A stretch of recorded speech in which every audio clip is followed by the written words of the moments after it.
협동조합도 치명적인 약점이 있습니다. 이익 극대화를 추구하지 않고 원가 경영을 한다는 것이죠. 그래서 협동조합의 가장 중요한 속성인 자본 조달에서 결정적인 발목이 잡히는 경우가 많다고 하죠. 원가로 경영을 하면 기업 평가의 핵심 지표인 순이익률, 자기 자본이익률, 투자 수익률 같은 수치가 좋게 나올 수가 없습니다. 그렇습니다. 그리고 기업 평가 점수로 대출 심사를 하는 은행 창구에서 협동조합은 찬밥이 될 수밖에 없습니다. 더욱이 협동조합은 시장에서 주식을 거래하지도 않는데요. 그러니까 직접 자본시장 조달의 길도 막혀 있다는 겁니다. 여기서 협동조합 스스로 찾아낸 돌파구는 대략 3가지입니다. 네. 첫 번째는 사업에서 남는 금액이 생기면 최대한 공동 자본금으로 적립을 하고 그 다음으로 이용 배당을 하는 원칙을 세웠습니다. 라보방크가 대표적인데요. 100년 이상 무배당으로 잉여금을 전액 적립했습니다. 그래서 자본 조달의 어려움을 자체적으로 극복했죠. 네, 두 번째로 스페인의 몬드라곤처럼 협동조합 금융 기능을 강화하는 것입니다. 몬드라곤의 노동인민금고는 몬드라곤 계열 협동조합이 신설 및 확장하거나 경영위기가 닥쳤을 때 자금을 공급하는 심장구시를 했죠. 세 번째로는 이탈리아처럼 협동조합 연합체에서 해마다 잉여금액의 3%씩을 적립해서 사실상 회원 협동조합을 위한 금융창구 역할을 하는 것입니다. 그 밖에도 협동조합은 자금 조달 말고도 의사결정이 더디다는 약점이 있습니다. 민주적인 1인 1표 방식이 신속한 의사결정에는 때로 걸림돌이 될 수 있습니다. 네. 또 협동조합은 일반적으로 최고 급여를 최저 급여의 6배에서 9배로 제한하는 규정이 있기 때문에 고급 인재 확보에 불리하다 이런 단점도 있습니다. 우리 미디어 협동조합에도 이런 문제들이 없지는 않습니다. 하지만 이 어려움 속에서도 우리 미디어 협동조합에는 아직 2만 7천여 조합원들이 계십니다. 협동조합을 알아야 협동조합을 이끌어갈 수가 있겠죠. 협동조합에 대해 알아보는 방송 환상의 조합 출발합니다. 장가갈 수 있을까? 장가갈 수 있을까? 올해도 가는데 장가갈 수 있을까? 미디어 협동조합 국민라디오 환상의 조합 시작했습니다. 오늘 첫 곡은 커피소년의 장가갈 수 있을까? 이 곡이에요. 네, 장가갈 수 있을까? 이거 왜 골랐어요? 제가 협동조합에 관련해서 이렇게 글을 쓰고 오프닝을 구하다 보니까 네. 드는 생각이 약간 장가갈 수 있을까 하는 고민이랑 비슷한 것 같다. 이런 생각이 드는 거예요. 장가갈 수 있을까라는 고민이랑 같다. 네. 조금 더 풀어주면 어떤 얘기예요? 네, 협동조합이 잘 될 수 있을까? 우리 미디어 협동조합이 정말 잘 될 수 있을까? 네. 이런 고민과 장가갈 수 있을까라는 고민이 비슷하지 않나 그런 생각이 듭니다. 그렇게 생각할 수도 있는데 네. 그럼 결론을 냈습니까? 갈 수 있겠죠. 네. 왜냐면 이 장가갈 수 있을까라는 노래 들어보시면 알겠지만 뭐 남자분도 부르고 여자분도 불러요. 네. 그렇긴 한데 그게 뭐 장가 간다고 해서 끝나는 게 아니지 않습니까? 그렇죠. 네. 그냥 또 다른 시작이죠. 그렇죠. 그게 잘 된다는 게 이렇게 잘 돼서 다시 시작하는 거지. 뭐 이게 잘 되고 끝 이게 아니기 때문에 계속해서 우리 협동조합이 더 잘 나아갔으면 좋겠다. 이런 의미에서 선곡을 해봤습니다. 사심이 담긴 그런 곡이죠. 그렇죠. 네. 잠시 광고 듣고 옵니다. 네. 미디어 협동조합 국민라디오 환상의 조합 출발을 했습니다. 네. 자, 오늘은 어떤 얘기를 준비하셨습니까? 네. 제가 이때까지 뭐 세계 협동조합이라든지 뭐 다른 협동조합 역사에 대해서 말하고 뭐 그런 것만 소개를 해드렸잖아요. 네. 그래서 오늘은 우리나라의 협동조합에 관해서 한번 배워볼까 합니다. 사실 궁금했어요. 그러세요? 전 세계 협동조합은 뭐 텔레비전 방송에서도 많이 보기도 했고 네. 또 이제 미디어 협동조합에서 네. 얘기하는 뭐 유명한 협동조합 기업들 그렇죠. 그런 것을 좀 많이 접했기 때문에 네. 어찌 보면은 이 환상의 조합을 듣는 분들도 알고 있는 부분이 있거든요. 근데 그렇죠. 네. 우리나라 협동조합에서 유명한 데는 뭐가 있을까? 음. 그냥 제가 생각하기론 서울우유 뭐 요 정도만 생각을 했었는데 그렇죠. 그게 끝이 아니겠죠. 네. 얘기를 한번 본격적으로 해보죠. 예, 우리나라의 협동조합은 역사적으로 세 단계로 구분이 가능합니다. 세 단계. 예, 전통적으로 농경사회였던 우리나라는 향약, 두레, 개 등 협동조합적 상호부조의 정신으로 연결할 수 있는 이전 사회적 시스템이 많은 편이었습니다. 그러니까 서로 돕고 돕는. 그렇죠. 네. 상부상조하는 그렇습니다. 예, 그런 느낌이 많았는데 1950년대 이후에 협동조합의 시대 흐름을 이제 중심으로 한번 알아보겠습니다. 우리나라는 1957년에 농업협동조합법에 의한 농업협동조합 설립을 시작했습니다. 8개 특별법 협동조합 중에는 제일 마지막으로 소비자생활협동조합이 설립이 됐는데요. 예. 2007년에는 사회적 기업 육성법이 제정되어서 2012년 협동조합 기본법이 시행되면서 협동조합 기본법 시대로 진입을 했습니다. 왠지 2007년에 이제 사회적 기업 육성법이 제정이 됐다. 네. 이게 굉장히 좀 중요한 터닝 포인트가 됐을 것 같다라는 생각도 들고. 네, 그렇습니다. 네. 우리나라 협동조합 시대 구분은 아까 말씀드린 대로 세 가지로 나눌 수가 있는데 네. 1957년에 농업협동조합법 이전을 협동조합 전사시대라고 부릅니다. 아, 어렵네요. 네. 1930년대 종교단체나 뭐 일부 자생적 협동조합 운동을 제외하면은 뭐 일제 식민 통치의 강제적 농민 조직 형태인 조합 중심이라서 이제 자유로운 협동조합 설립 시대를 맞이한 오늘날에는 뭐 큰 의미가 없어 보이긴 하는데요. 일단은 강제적인 농민 조직 형태 조합 중심이라고 하니까 네. 정말 그 의미가 맞는 것 같습니다. 네. 네. 그리고 협동조합 특별법 아까 제가 2012년에 만들어졌다 이렇게 얘기를 했잖아요. 예. 협동조합 특별법 시대에는 협동조합을 설립하기 위해서 최소 300명에서 1000명의 조합원이 있어야 했습니다. 300명에서 1000명의 조합원. 네네. 야, 그러면 이 조합원 수를 모으기 위해서도 좀 네. 많이 어려웠을 것 같아요. 보통으로는 이게 할 수 없는 일이죠. 그렇죠. 네. 네. 그런데 이제 특별법 시대가 지나고 2012년에 협동조합 기본법이 시행되거든요. 협동조합 기본법에 대해서 한번 정순주 아나운서가 얘기를 좀 해주시죠. 네. 일단은 5명 이상 조합원을 모으면 누구나 금융보험업을 제외한 모든 분야에서 협동조합을 만들 수 있도록 규정을 하고 있습니다. 네.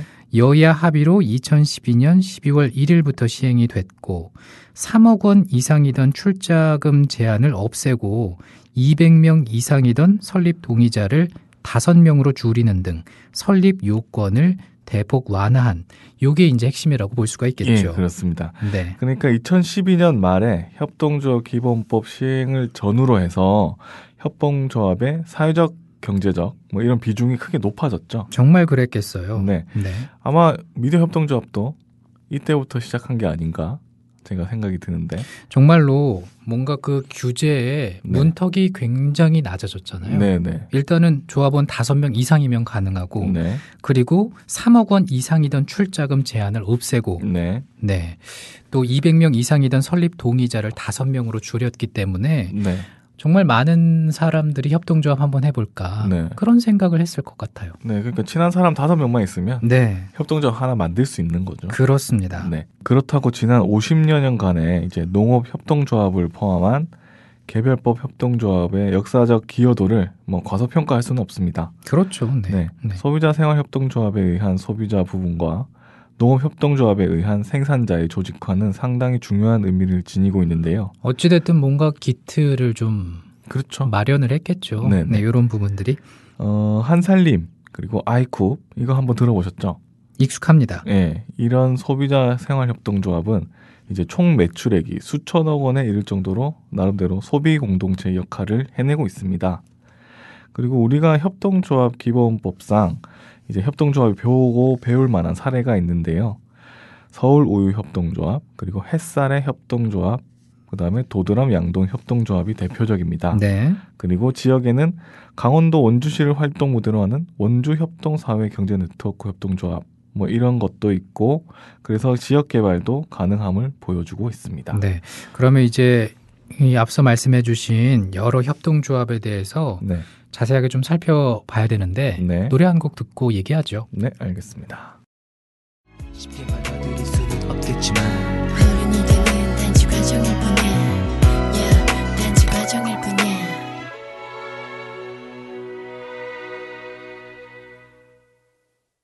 샵이었습니다. 내 입술 따뜻한 커피처럼. 네, 이정일 PD는 네. 커피 가운데서 어떤 걸 제일 좋아해요? 저는 아메리카노를 좋아합니다. 저도 그랬는데 요즘에는 네. 라떼가 그렇게 좋더라고요. 아, 역시 달달. 다디단. 따- 페이스북에서 봤잖아요. 그래도 다디단 승조보다는 달달 승조가 훨씬 더 그죠? 입에, 확 와닿죠. 착착 달라붙는데. 네. 근데 라떼를 좋아하는 이유가 네. 부드럽잖아요. 그렇죠. 거기에 우유가 들어가 있기 때문인데 네. 참 이 우유가 주는 매력이 뭔가 참 이게 사람을 푸근하게 만드는 것 같아요. 그렇죠. 네. 네. 서울우유 협동조합 얘기할 거라서 이 얘기 꺼냈습니다. 아, 저는 설마 했네요. 네, 일단 네. 서울우유는 우리가 알고 있는 그 서울우유가 맞습니다. 네. 서울우유 협동조합이죠. 이 서울우유 협동조합은 농업협동조합이 법적으로 출현하기 훨씬 이전에 태어난 협동조합입니다. 예. 네, 굉장히 오래됐거든요. 보면 1937년 7월 경성우유협동조합을 창립했습니다. 경성이라는 얘기 들어보니까는 굉장히 그 우리가 이제 식민지 지배 그렇죠. 고때인 것 같아요. 일제시대죠. 네네. 네. 그때 창립을 시작으로 1945년 9월에 이름을 서울우유협동조합으로 바꿨습니다. 네. 네. 그리고 농업협동조합법 제정 5년 후인 1962년에 농업중앙회의 조합원이 됩니다. 그리고 1993년 유통 부분의 경쟁력 강화를 위해서 자회사로 서울우유 유통 주식회사를 설립하는 등 이제 성장세를 지속하게 됩니다. 1937년부터 1993년까지 어떤 그 서울우유 협동조합의 역사를 쫙 살펴봤는데 네, 점점 발전해 가고 있네요. 그렇죠. 네. 자, 보면 서울우유 협동조합은 서울, 인천, 경기도 등 수도권과 강원도 철원군 그리고 충남도 이 중부지방에서 이제 5마리 이상의 젖소를 사육하는 농가를 조합원으로 합니다. 네. 그러니까 서울에 있는 우유만 서울우유가 아니고 진짜 인천, 그러네요. 경기도, 또 강원도, 충청도. 충청도까지 여기서 나는 우유가 서울우유입니다. 네. 뭐 이름만 서울우유지. 네. 네. 전국에 우리 우유를 맛볼 수가 있는 겁니다. 네, 네. 네. 서울우유는 우유 종류가 있고 뭐 발효유, 그다음에 요구르트 제품, 뭐 그다음에 두유 제품, 치즈류, 가공품 뭐 이런 게 엄청 많아요. 네. 브랜드 커피류 제품까지 뭐 유제품으로 약 50여 종이 생산이 되고 있고 정말 사업 영역을 네. 사업 영역이라고 봐도 될까요? 그렇죠. 순수한 우유보다는 뭐 다른 걸 가미한 우유들이 계속 나오고 있으니까. 그렇습니다. 네. 네. 네. 그리고 한국 파스테르, 남양유업, 메일유업, 연세우유, 건국우유 등과 우유 시장을 분할은 하지만 독보적인 시장 점유율 1위를 차지하고 있습니다. 네. 근데 이렇게 이 서울우유 협동조합이 크기 위해서는 어찌됐든 품질이 좋아야 되는 거잖아요. 그렇습니다. 믿고 먹을 수 있게 말이죠. 그렇죠. 네. 이 서울우유는 품질 관리를 위해서 노력이 각별하다고 해요. 그러니까 젖소 주치의죠. 젖소마다 그 의사가 있는 겁니다. 젖소 주치의라고 말할 수 있는 밀크 마스터 제도가 있습니다. 네. 그래서 원유 생산 단계부터 고품질 우유를 만들기 위해서 뭐 이렇게 마스터 제도를 도입을 했다고 해요. 그래서 고객 신뢰 확보를 위한 우유 품질 관리 시스템으로 수의사에게 일정 수의 젖소를 배정하고 질병 방지 등 일종의 주치의 역할을 담당하게 한다. 이렇게 품질 관리를 위해서 각별히 노력을 한다고 합니다. 광고에서도 좀 요걸 강조했던 게 기억이 납니다. 예, 그렇죠. 밀크 마스터 제도 예. 도입하고 있다고 말이죠. 되게 자세히 보셨네요. 그냥 갑자기 생각나는데. 저는 서울을 하면 보아밖에 생각이 안 나가지고. 보아요? 네. 보아가 광고했었어요? 보아 씨가 아마 제 기억으로는 서울 광고를 한 걸로. 그래요? 네. 전혀 이렇게 연결이 안 되는데. 연결 안 되는데. 우유의 신선함이랑 네. 그렇게 연결을 시켰나? 예쁘니까. 예쁘니까? 눈이 가더라고요. 아, 그래요? 좋다. 이러면서. 이정일 PD의 스타일이 아니고요? 네. 아니 보아 씨를 왜? 눈이 간다고 해서. 예. 네. 아, 계속해 주시죠. 네, 알겠습니다. 그래서 이와 함께 우유 품질 관리를 위해서 제종, 가공, 유통, 보존 등 이제 소비자가 우유를 마시게 되기까지의 유통과 이제 모든 단계에서 위해 요소 중점 관리 기준을 철저히 준수하기 위해 힘을 쓴다고 합니다. 네. 그래서 원유값 정산 등 우유 생산 과정에서 회계체를 투명하게 하고 그다음에 의사결정을 위한 대의원 선출을 철저히 낙농가 중심으로 한다고 해요. 그리고 경영관리상으로 필요한 전문 경영인을 제외한 모든 임원이 낙농가 출신으로 구성이 돼 있는 겁니다. 정말로 이제 경영은 이제 전문 경영인에게 맡기는 것이고, 그렇죠. 그리고 이제 임원들은 우유 생산의 관련자가 되겠네요. 그렇습니다. 그러니까 조합의 소유와 경영이 뭐 일치하게 된다 이렇게 말을 할 수가 있는데 네. 이제 전문 경영인들을 경영을 한다. 그리고 임원 모두가 우유 생산의 관련자다. 요거를 뭐 미디어 협동식으로 한번 풀이를 해보면 네. 전문 경영인은 방송 경영인을 말하겠죠. 이어야겠죠. 예를 네. 들면 뭐 공중파에서 방송 경영자들 있지 않습니까? 그리고 경영 파트가 따로 있지 않습니까? 중요하죠, 그런 부분. 굉장히 처음부터 공채를 실시할 때도 경영 파트 따로 뽑지 않습니까? 네네. 그런 부분의 사람들을 뭐 서울로 치면은 뭐 경영 이 부분의 전문 경영인이라고 할 수가 있겠고 이렇게 하고 임원 모두가 우유 생산의 관련자다. 그러면 임원인 사람들 예를 들면 뭐 대의원이라던가 뭐 실질적인 일을 하는 상주하는 뭐 의사결정권을 가진 사람들에 관해서는 모두 우유 생산의 관련자라고 했잖아요. 그렇게 치면 저희는 다 방송인이거나 방송국 출신이거나 뭐 이렇게 돼야 되는 거죠. 예를 들면 중요하죠. 예, 그런 부분도 필요합니다. 예, 네. 그런 뭐 그런 게 돼 있다. 그게 1937년부터 쭉 해온 것이 이제 서울우유 협동조합이다. 네. 네. 서울우유 협동조합에 대해서 살펴봤는데 네. 노래 한 곡 듣죠. 네. 터보의 회상 어떨까요? 좋습니다. 그녀 절대로 찾을 수 없다고 나를 스쳐갔던 바람이 말했나봐 어디 가도 그녀 모습 볼 수가 없다고 내게 말했나봐 어디 가냐고 말을 하라고 자꾸만 재촉하는 바다가 결국에 나처럼 눈물이 되고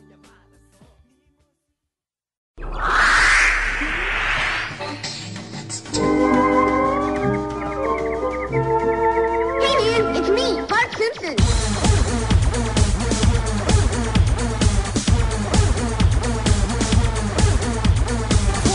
의조합. 터보의 회상을 들었습니다. 근데 이 노래 들으니까는 네. 터보 다시 재결합한 그게 네. 또 생각이 나네요. 그렇네요. 네. 기대가 됩니다. 네. 미디어 협동조합, 국민라디오 환상의 조합 듣고 계십니다. 앞서 서울우유 협동조합에 대해서 역사 또 어떻게 커 나갔는지에 대해서 살펴봤는데 이번에는 도드람 양돈 협동조합에 대해서 알려주신다고요? 네. 도드람 양돈 협동조합에 대해서 또 말씀을 해드리겠습니다. 네. 돼지고기 품목을 중심으로 돼지의 사육부터 최종 판매까지 수직 계열화한 이런 협동조합입니다. 경쟁력과 지속 가능성을 확보하고 그리고 주로 경기 지역의 돼지 사육 농가를 주요 조합원으로 합니다. 근데 서울우유 협동조합과 비슷할 것 같은데 네네. 정말 그렇겠어요? 네, 비슷합니다. 예. 대부분 협동조합들이 사실 다 비슷해요, 내용이. 그래서 그러니까 뭔가 이렇게 생산부터 판매까지 계속 네. 협동조합 안에서 네. 이루어지는 거니까. 네. 네. 그래서 제가 짧게 얘기를 드리면서 거기서 배울 점이라든지 요 시사점만 제가 간단하게 말씀을 드리려고 합니다. 예. 처음에 이 도드람 양돈 협동조합은 1991년 이제 주식회사 도드람 형태로 시작이 되었습니다. 그런데 약 10년 후에 협동조합으로 전환을 한 경우인데요. 그래요? 네, 이후에 농업협동조합의 중앙회 회원으로 가입을 했습니다. 앞서 이제 여기서 이제 배울 점을 조금 강조해서 말을 해주겠다고 했는데 네네. 도드람 협동조합에서 배울 점은 뭐가 있을까요? 도드람 협동조합으로 배울 점은 지역사회의 양돈 농가 모두 피해자가 될 수 있는 이 치열한 경쟁, 이 경쟁이 있잖아요. 네. 이 경쟁을 피하고 모두가 사는 길을 선택했다는 겁니다. 예. 그러니까 경기도 양돈 농가들에서 돼지 출하 가격의 안정, 그러니까 가격이 급락하는 거를 떨어지는 네. 거를 방지하고 네. 그다음에 사료 가격의 합리적 결정, 그다음 사료 가격이 너무 급등하는 거를 방지를 하는 것이죠. 그러니까 이런 것들이 네. 양돈 농가들에게는 굉장히 좀 그 이끌어가는데 힘든 요소였는데 그렇죠. 같이 힘을 모아서 예, 우리 예. 한번 극복해 보자 이렇게 나선 거죠. 그렇죠. 혼자서는 하기가 되게 힘들지 않습니까? 예, 예. 네. 그래서 품질을 믿을 수 있고 그리고 그 품질에 걸맞는 가격이 형성되어야 했는데 예. 이 도드람 양돈 협동조합은 사료 가격의 폭등과 폭락, 그다음에 부적절한 가격 형성을 막기 위해서 조합 운영의 투명성을 지향하기로 합니다. 네. 그래서 사료의 원가, 품질 기준을 완전히 공개를 하게 되는 거죠. 아, 이렇게 되면 정말 투명하게 그렇죠. 운영이 되니까 네.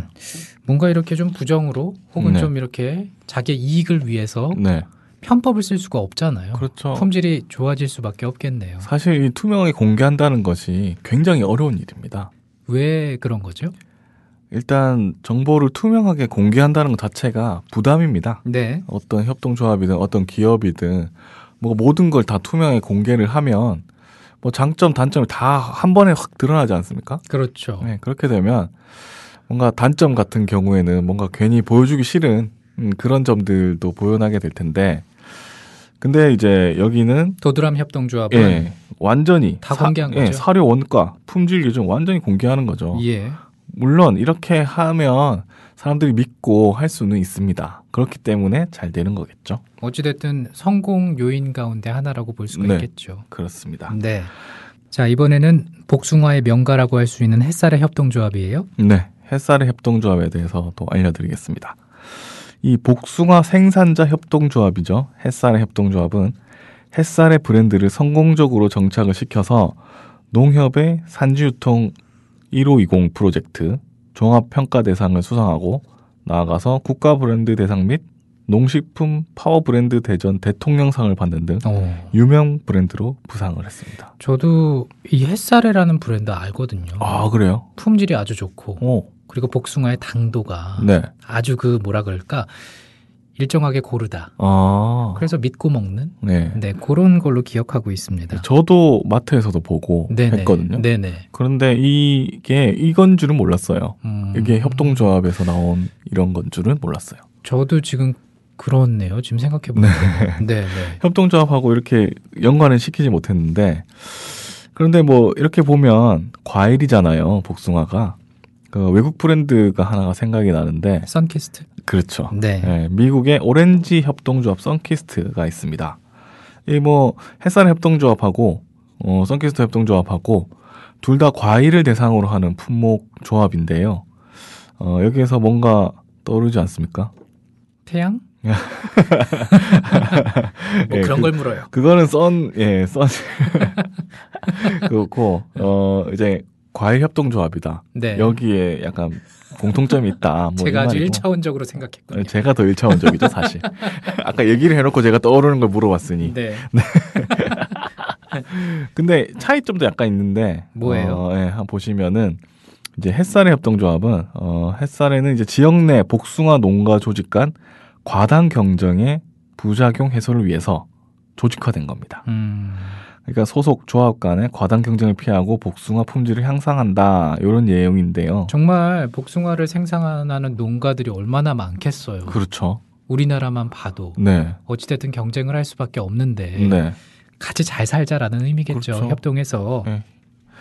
그리고 선키스트는 오렌지 농가와 지역의 오렌지 생산 조합들이 연대해서 중간 도매상의 횡포에 대항하기 위해서 설립을 한 겁니다. 야, 이 중간 도매상도 네. 참 그 가격을 올리는 그렇죠. 요인 가운데 굉장히 큰 하나잖아요. 요인이죠. 네, 어떻게 네, 보면. 네. 그렇다면 이 햇살 협동조합에서는 어떤 시사점을 얻을 수 있을까 보면은 우선 1차적인 협동의 효과입니다. 뭐 1차적인 협동의 효과라는 거는 별게 아니고요. 그냥 조합원과 협동을 기대하는 것입니다. 협동조합 고유의 그리고 생태적인 효과이자 역할이죠. 협동조합이 존재해야 하는 가장 기본적인 이유고 최우선적으로 기대하는 효과. 그러니까 1차 협동 효과는 그냥 서로 돕는구나. 협동조합 하면 제일 먼저 떠오르는 네. 게 그거잖아요. 네, 협동하니까 좋겠구나. 예, 예. 요거 1차 협동 효과고. 그럼 두 번째는 뭔가요? 2차적 협동 효과는 햇살 협동조합은 농업 협동조합이 지역 농협 간의 연합 조직의 성격을 가집니다. 그러니까 협동조합 간의 협동을 뜻하는 겁니다. 협동조합 간의 협동이다. 그렇습니다. 예. 이 점은 국제협동조합연맹의 협동조합 7원칙 중에 하나인 협동조합 간 연대, 그리고 우리 협동조합 기본법 제45조에 규정된 협동조합의 의무사업과도 일맥상통합니다. 네. 예를 들면 우리가 미디어 협동조합이잖아요. 그러면 언론사에도 협동조합이 있습니다. 프레시안이 있거든요. 네. 협동조합인데 만약에 프레시안과 우리가 협동을 해서 기사나 방송에 대해서 제휴를 한다. 이렇게 하면 2차 협동 효과가 나타나는 거죠. 정말 그렇겠어요. 네. 그러면 협동조합 간의 협동. 그렇게 되면 시너지 효과를 얻을 수 있지 않을까. 저는 그런 상상도 한번 해보기도 했는데. 근데 네. 저도 그 언론 협동조합 가운데서 네. 대학 언론도 언론이라고 할 수가 있겠죠. 그렇죠. 대학 언론 협동조합이라는 것도 있더라고요. 아, 그래요? 네. 얼마 전에 우리 그 텔레비전 방송에서 네네. 그 대학 언론 협동조합이 정확한 명칭인지 아닌지 정확하게 기억은 안 나는데 네. 거기서 출연하신 분이 나와서 또 얘기를 해주셨습니다. 그렇구나. 네. 그래서 2차적 협동 효과를 보는 이 햇살의 협동조합을 보면서 우리도 뭔가 정말 그랬으면 좋겠네요. 뭔가 그게 언론 협동조합이든 다른 곳이든 협동조합이 되게 많지 않습니까? 네네. 서로 시너지가 날 부분이 굉장히 많을 것 같다는 생각도 한번 해봤습니다. 예. 네. 그리고 3차적 협동 효과. 햇살의 협동조합은 이 협동조합에 추월하는 복숭아 생산 농가뿐만 아니라 햇살 복숭아가 주로 생산되는 두 지역을 묶어놓은 효과가 생긴 겁니다. 그러니까 지역 간의 연대 효과가 나는 거죠. 네, 이 연대라는 게 참 중요한데. 그렇죠. 어찌됐든 이렇게 같은 사업을 하는 걸로 본다면 네. 강한 끈이 되니까 그렇죠. 서로 이렇게 시너지가 잘 발휘될 수 있게 도울 수가 있겠어요. 네. 그러니까 지역을 묶는 효과가 되는 거죠. 네. 네. 굉장히 이것도 지역 친화적 협동조합으로 발생할 수 있고 발전할 수 있는 이런 가능성을 열어주지 않을까. 정말 이 1차적, 2차적, 3차적 이 얘기로만 본다면 네. 협동조합의 뿌리를 아주 튼튼하게 내리게 해서 점점 커갈 수 있게끔 쑥쑥 성장할 수 있게끔 만들어주는 역할을 해주고 있습니다. 네. 미디어 협동조합 국민라디오 환상의 조합 듣고 계십니다. 이예린이 부릅니다. 포플러 나무 아래.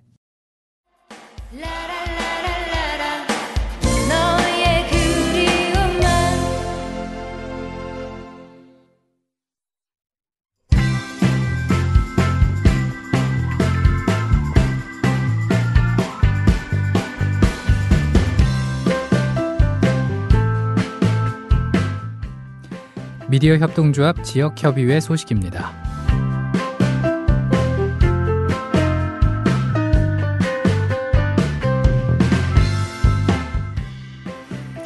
인천지역협의회에서 송년회를 합니다. 올해 송년회는 세월호 참사를 다룬 영화죠. 나쁜 나라를 함께 본 뒤에 송년회를 갔는데요. 일단 영화는 부평역 근처 대한극장에서 봅니다. 오늘 저녁 7시 20분에 보기로 했는데요. 관람료는 2,000원입니다. 영화 관람을 한 후에는 밤 9시부터 송년회를 갔습니다. 장소는 부평의 바보주막이고요. 회비는 n분의 1입니다. 참여하실 분들은 미디어 협동조합 지역협의회 모임 안내 게시판 인천지역협의회 송년회 글에 댓글 남기시면 됩니다.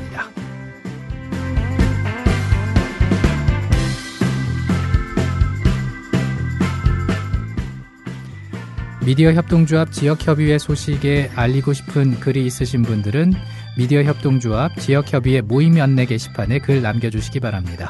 지금까지 미디어 협동조합 지역협의회 소식이었습니다.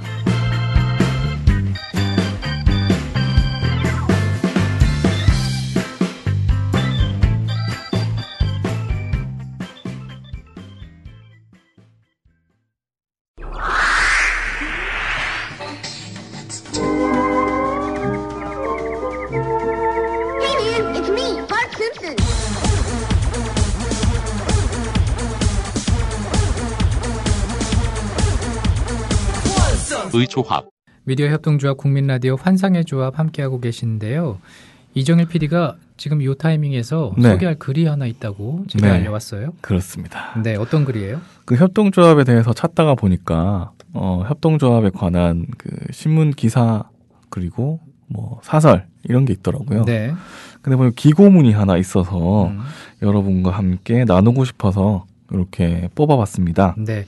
글 내용을 보니까는 좀 상당히 긴데 네, 중요한 부분만 조금 발췌해서 네, 내용을 살펴보죠. 네, 알겠습니다. 네. 내일신문 12월 15일자 그 기고문이고요.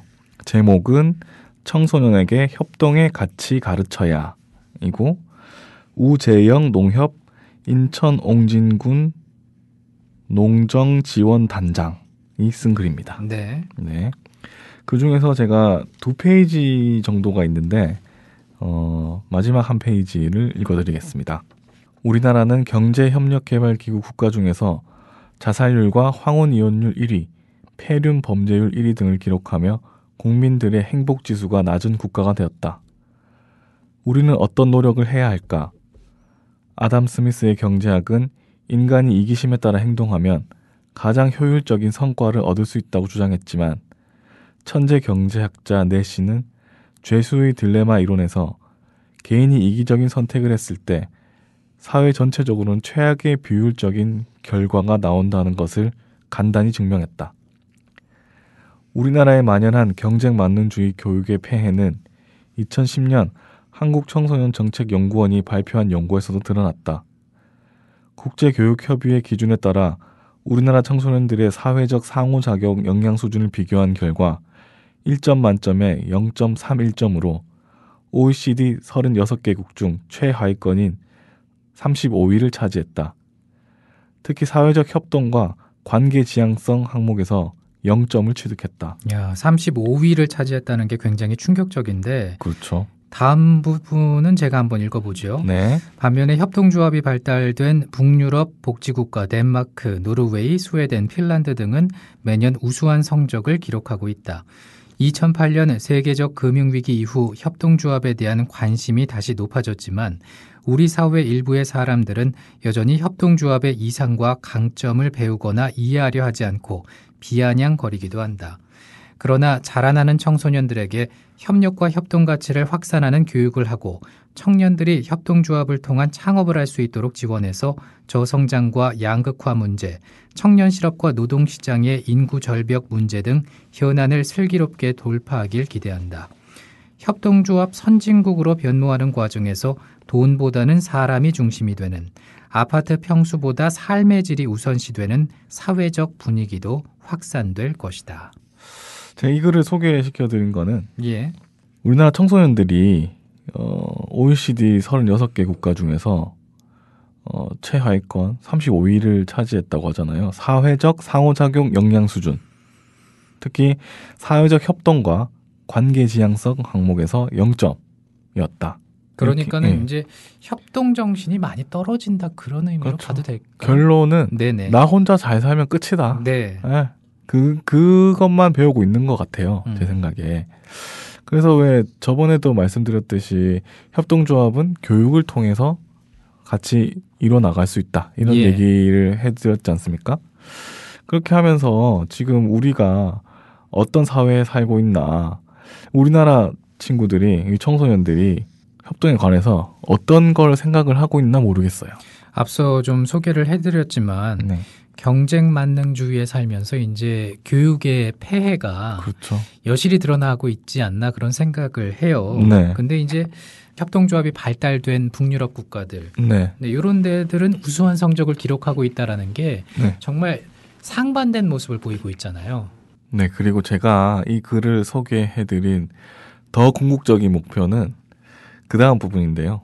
2008년 세계적 금융위기 이후에 협동조합에 대한 관심이 다시 높아졌지만 우리 사회 일부 사람들은 여전히 협동조합의 이상과 강점을 배우거나 이해하려 하지 않고 비아냥거리기도 한다. 비아냥거린다. 네. 그리고 배우거나 이해하려 하지 않는다. 네. 일단은 뭔가 기득권을 가진 사람 입장에서 본다면 네. 굳이 이걸 알 필요가 없잖아요. 그렇죠. 나 혼자 잘 살면 되니까. 지금 상황도 나는 편하고 좋으니까. 네. 그래서 저는 이 미래협동조합의 예전 생각이 나더라고요. 저는 물론 옛날 처음부터 있었던 건 아니지만 처음부터 관심이 있었던 사람으로서 예를 들면 미디어 협동조합이 만들어진다고 했을 때 이런 사람들 많았어요. 관심이 높아졌지만 이걸가 과연 될 수 있을까? 우려하고. 네, 이거 너무 이상이다. 비아냥거리거나 뭐 그런 분들 되게 많았던 걸 제가 기억을 하고 있거든요. 지금도 많으시죠, 뭐. 그렇죠. 네. 지금도 굉장히 많으신데 물론 지금 뭐 그렇게 미디어 협동조합이 막 잘 돼가지고 막 이렇게 막 이런 건 아니지만 어찌됐든 꾸역꾸역 네. 네, 이어나오고 있습니다. 네, 잘 이어나오고 있고 앞으로도 뭐 발전 가능성이 더 있다. 그렇게 저는 생각을 하고 있어요. 예. 뭐랄까 뭔가 그 협동조합이라는 게 쉬운 게 아니구나. 쉽지는 않지만 네. 이런 과정을 겪으면서 다져지는 거죠. 네. 조금 더 탄탄해지는 거죠. 다져지고 그런 경험을 미리 했다는 거. 그래서 이 협동조합에 대한 이 경험을 가지고 또 앞으로 더 나갈 수 있다는 그런 생각이 저는 들거든요. 네, 네, 하고 지금 있고. 그쪽으로 나가기 위해서 부단히 노력하고 있죠. 물론 지금 굉장히 힘들지만 앞으로 나가기 위해서 모두 다 노력을 하고 있고 특히 조합원 분들 정말 저분들이 왜 저렇게 하는지 그것만 봐도 정말 더 열심히 일해야겠다. 그리고 더 많이 노력해야겠다 이런 생각이 들거든요. 근데 처음부터 네, 이 길이 쉬운 길이라고는 아무도 생각 안 하셨을 거예요. 그렇습니다. 분명히 시행착오가 있고 네, 힘들 거라는 걸 예상을 하고 출발을 했습니다. 그렇죠. 그렇기 때문에 어찌됐든 부침이 많고 네. 그래서 저는 여기에 제가 온 지 이제 한 6개월 정도 넘은 것 같은데 보면서 조합원들 정말 열심히 하신다. 정말 대단하시다. 저는 그런 생각이 들거든요. 네네. 네, 그래서 협동이라는 게 진짜 이렇게 마음에서 우러나와서 하면 뭐든지 할 수 있는데 그거를 자꾸 이상한 쪽으로 변형을 시키거나 아니면 뭐 이렇게 자기 좋은 쪽으로 해석을 하려거나 이런 사람들이 있으면 그게 참 힘들구나 그 생각도 들고 그렇게 하면서 사람에 대해서 되게 많이 배우는 것 같아요. 네, 이런 사람은 이런 사람이고 저런 사람은 저런 사람인데 역시 마냥 좋은 사람만 있는 건 아니고 그리고 어떤 행위를 했을 때 좋은 의도로 했더라도 나쁘게 보일 수도 있고 뭐 여러 가지 생각이 들면서 아까 제가 오프닝에서는 약점에 대해서 말씀드렸지 않습니까? 네네. 1인 1표기 때문에 빠른 의사결정이 뭐 힘들다. 뭐 이런 것도 있고 뭐 돈 문제에 관련해서도 그렇고 여러 가지 문제점이 있는데 이건 역시 협동조합이니까 협동의 힘으로 풀어나가야 되지 않나. 저는 그런 생각을 해봤습니다. 그래서 그리고 이 글을 네. 소개를 해드렸어요. 우리가 걸어본 길이 아니라 이제 시작이잖아요. 처음이기 그렇죠. 때문에 그래서 더 부침이 많은 것 아닌가라는 생각도 네. 듭니다. 작은 오솔길 우리가 대로로 만들어야죠. 네, 그렇습니다. 국민라디오 환상의 조합 오늘은 우리나라의 협동조합에 대해서 살펴봤습니다. 자, 마지막으로 윤복희의 노래 여러분 띄워드리면서 우리도 인사를 하죠. 네, 여러분 안녕히 계세요. 고맙습니다.